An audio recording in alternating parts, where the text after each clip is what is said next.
We don't need roads. Mr. Irons, good to see you again, sir. How are you? Morning, Jake. I'm very well. Are you in Chicago? Not in that T-shirt. No, I'm in Chicago. It's a beautiful day. It's like 60 degrees.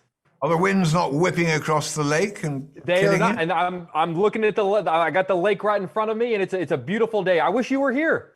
I wish you had the camera the other way so we could enjoy the lake behind you. I'll bring it over to show you, and then I'll jump into my interview. So that's what I got. That's the lake out in the distance. Oh, look at that. Blue as blue can be. So there you go.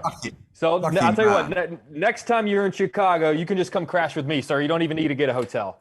Thank you very much. I'll remember All that. right. I'm going to jump into this for you, sir. You have such an incredible history with Shakespeare, and there were moments when I was watching this film that, for me, House of Gucci sometimes felt downright Shakespearean. I was wondering if you ever felt that, and if you feel like maybe there's a spiritual connection between the two in that way. Well, I don't know about spiritual connection, but it's a big tragedy, as Shakespeare would write.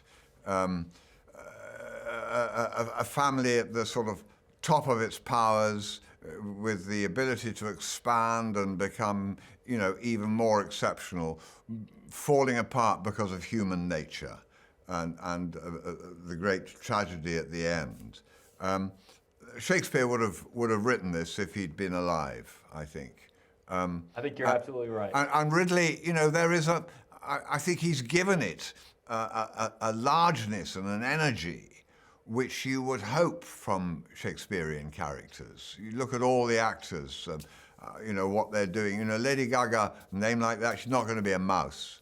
And Al Pacino, again, we're used to seeing him in big performances. Jared Leto, extraordinary performance, playing the fool. It could indeed be Shakespearean, you're quite right. You have a very quiet, beautiful moment in the film where your character says that the best thing that came from his short acting career is that he met the mother of his child. Obviously, you have not had a short acting career, but I'm curious, looking back, what is the best thing to come from your career as an actor? Oh, my goodness me.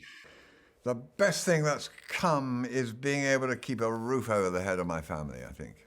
And we've been on the receiving end of so many incredible performances. There's a scene in the film that I loved that anyone who appreciates incredible acting, I think just will die for it. You and Al Pacino sitting at a table talking to each other. Now, obviously, you guys have been in a film together before, but whenever we see something like that, we instantly know as an audience, that's a special moment. We don't get moments with two legacy actors on screen together that often. As an actor, does that moment feel special to you, or is it just another day?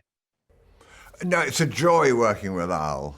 Absolute joy, because you never quite know what he's going to come up with, and I hope he doesn't know what I'm going to come up with. And I think our rhythms, our sense of the way we work mesh very well together. And of course, I'm a huge admirer of his. And when we worked together 20 years ago or whatever in Merchant of Venice, we've remained friends since then, and to get back together, it's just, I don't know, it's like playing tennis with an old friend. You know he's going to flick you some funny volleys, but you're going to be ready and enjoy it. It was beautiful to see. As we wrap up, so many members of the Gucci family were so worried about their legacy and their brand and their name. And I was wondering, as an actor, you're building a filmography. If you concern yourself at all with the same thing, like what the name Jeremy Irons means in a way. No.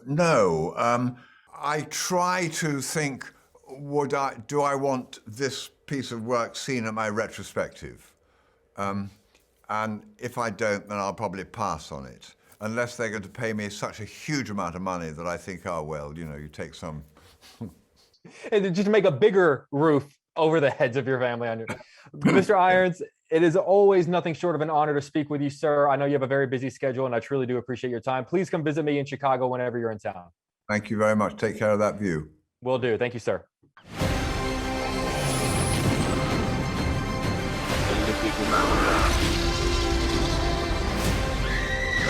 We don't need roads.